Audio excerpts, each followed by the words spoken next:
MotoGP went old school in jolly old England for the British Grand Prix this weekend at Silverstone. But before I jump into everything that happened all weekend long at the British Grand Prix, please, if you could subscribe, help us grow here on YouTube. And a fun little fact, I respond to all y'all. So come on, comment, let's talk MotoGP. Now, the only thing of note to come out on the Thursday media day before the British Grand Prix was the unveiling of the 75th anniversary retro liveries that all the teams were going to run. And I have to say, a couple of the teams knocked this out of the park. While Honda and Yamaha haven't had the best time on track this year, their liveries were spot on. Fantastic, classic, cool, everything A+, mwah.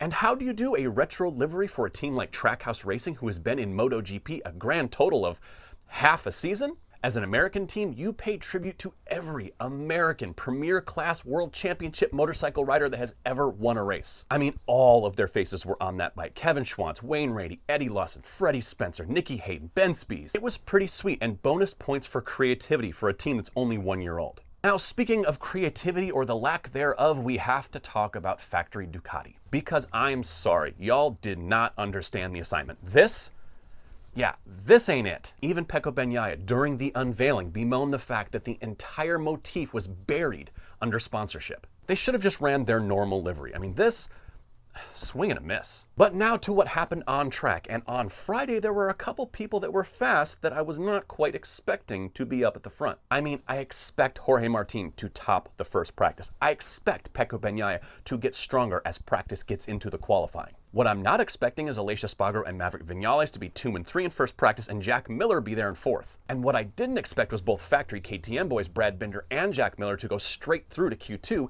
and then Pedro Acosta join them after working his way through Q1. And in Q2, the Ducatis came out firing. Pecco, Jorge Martin, Enea Bastianini at the top of their game and at the top of the timesheets. Until Aleix Espargaro, you know, the guy who's hanging it up, retiring after this season, who has nothing else to race for except for pride. Yeah, well, his pride, he wears that sucker on his chest. Demolishes the all-time track record at Silverstone, taking pole position. Way to go, Aleix Espargaro. He ain't done yet, y'all. In fact, he wasn't even done for this weekend yet, because he wasn't just happy with being on the front row, just happy to be there with the big boys. He was going for a podium. And just when it looked like Ducati was going to sweep the sprint podium yet again, I mean, Jorge Martin running very fast, Enea Bastianini running even faster. And Pecco Bagnaia, despite the fact that his hole shot device didn't turn off for a few corners, he was right there hunting for that win. Until he ran into a corner a little too hot, throws it in the gravel, and there you go. These Ducati guys don't really seem to want to lead the championship. And as Enea Bastianini pulls out his first sprint win of the season, I think his first sprint win ever, Jorge Martin has to settle for second,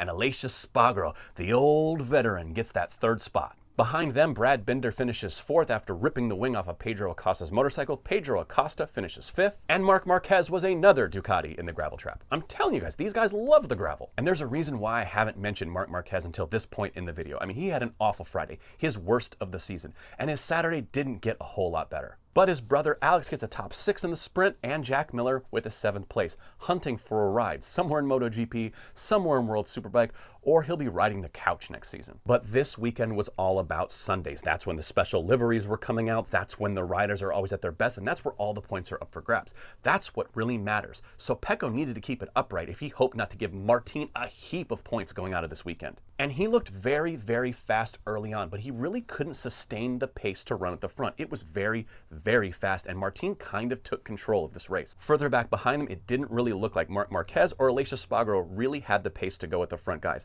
They had to settle for running around battling for fourth. And even further back, Fabio Di Giannantonio and Alex Marquez were beating the living tar out of each other. After half a dozen passes back and forth, Fabio Di Giannantonio finally pats his butt, says, "Alex, please come with me. I'm trying to bring you forward. That's what I do. I'm Fabio Di Giannantonio." And that must be Italian for "I'm going to the front." Excuse me, he's nothing if not a polite man, because as soon as he got through on Alex Marquez, he made light work of Aleix Espargaro. Marc Marquez finishes the race 4th, Di Giannantonio 5th, Aleix Espargaro 6th, and Alex Marquez has to settle for 7th. But what about back at the front? It's a two-man battle, right? Jorge versus Pecco. I mean, who could we possibly be missing out of this equation? The beast is back because this dude, Enea Bastianini, has great late race pace. That is really, really hard to say, by the way. He said going into the second half of the season, he has to qualify better. He did that. He wins the sprint. He falls back a little bit in the main Grand Prix, but again, late in the race, no one is faster than this dude. And as he was pushing forward, Pecco loses the front trying to defend his position, has to concede the spot to the beast. He gets on Jorge Martin's tail, harasses him for a handful of laps. Jorge finally makes a mistake, runs wide, doesn't crash this time, allergic to gravel today. That's very, very good, Jorge. But that wasn't going to keep Enea behind him. The beast finishes first, Jorge Martin has to settle for second, and Pecco gets on the podium as well. A Ducati lockout in the 75th anniversary with those horrible, terrible liveries. And the biggest tragedy of the entire weekend is that since Yamaha and Honda were riding at the back yet again, we barely got to see those cool paint jobs. The Trackhouse boys ran into each other. We barely got to see those cool paint jobs. At least Fabio Di Giannantonio was bringing us through with the Valentino Rossi Classic.